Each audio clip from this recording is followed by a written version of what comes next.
Fall 1992. When the letter came, Sara took it straight to her mother. "The University of Toronto," her mother said. "Yes." "Do you hate us?" There was money, a burst of money from the death of the great-aunt the year before. Now her mother was crying into the sink. "I'll come back," Sara said.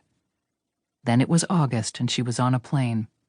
18, the man next to her said. "I remember 18. What are you going to study?" "French." "Magnifique, honey," the man said. He was from Squamish and was going to Toronto for a business opportunity. Something to do with resorts, with skiing. He personally didn't ski, but... "Oh, interesting," Sara said. She opened her magazine. 18, the man said again, but Sara was reading. The magazine was The New Yorker. The article was about Proust. Sara had a Vogue in her bag, too, and a granola bar, breakfast. It was a 7 a.m. flight. "Oh, you do not want to be an interpreter," her mother had said. "Since when? You've only ever wanted to teach music since you were little." Sara had not wanted to teach music since before her father's death from a heart attack when she was 10.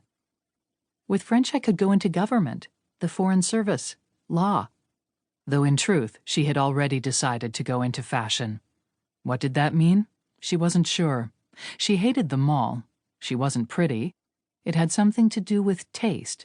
Money and taste and books and, of course, Eros. She had another book in her bag, one she was ashamed of and couldn't read in public, even with her mother and sister dwindled to pinpoints 30,000 feet below and behind her.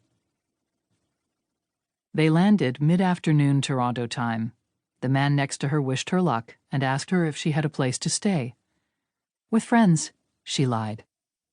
She'd won the school prizes for French and English back in June, but had lost calculus and the sciences to her friend David Park. At the prize ceremony, he had performed one of his own compositions on the violin and received the school's top graduating scholarship. Sara had got a scholarship, too, for $150, and a hardcover dictionary stamped with the school crest. "You should play with me," David had said beforehand. "Accompany you," Sara corrected him. "I hate that word. The parts are equally difficult." David was the child of immigrants who spoke Korean at home and relied on him to be their link to the New World. He suffered the classic schisms Sara had read of in novels, the conflicting loyalties, the alienation, the guilt. "I get too nervous," Sara said. He shook his head. "You don't practice enough." They went out a handful of times the summer after graduation. Sometimes they took Mattie with them to the free lunchtime concerts in the art gallery, or the movies if it was a matinee and a comedy. Afterwards, David Park would stay for supper.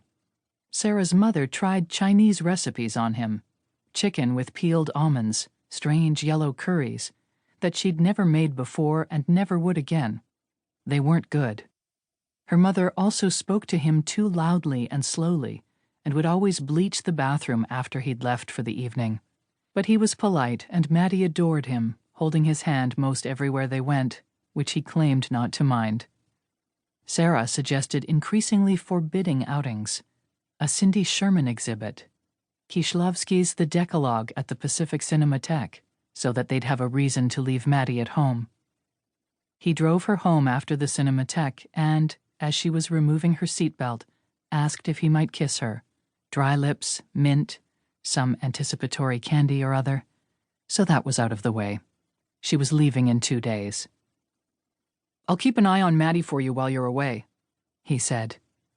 But Sara had no intention of returning either to her mother's pious bigotry or to the life of self-improvement that dating David Park entailed. She told him there was really no need for him to do that. She had booked a room for a week at a budget hotel with a free airport shuttle downtown near Maple Leaf Gardens. Her hotel room was a smoking, not what she had requested, with a mustard-colored duvet. She spent a while thinking about mustard color and whether it wasn't worse than cigarette smell. Really, she was avoiding having to go out and get a newspaper and something to eat. She was afraid to leave the room.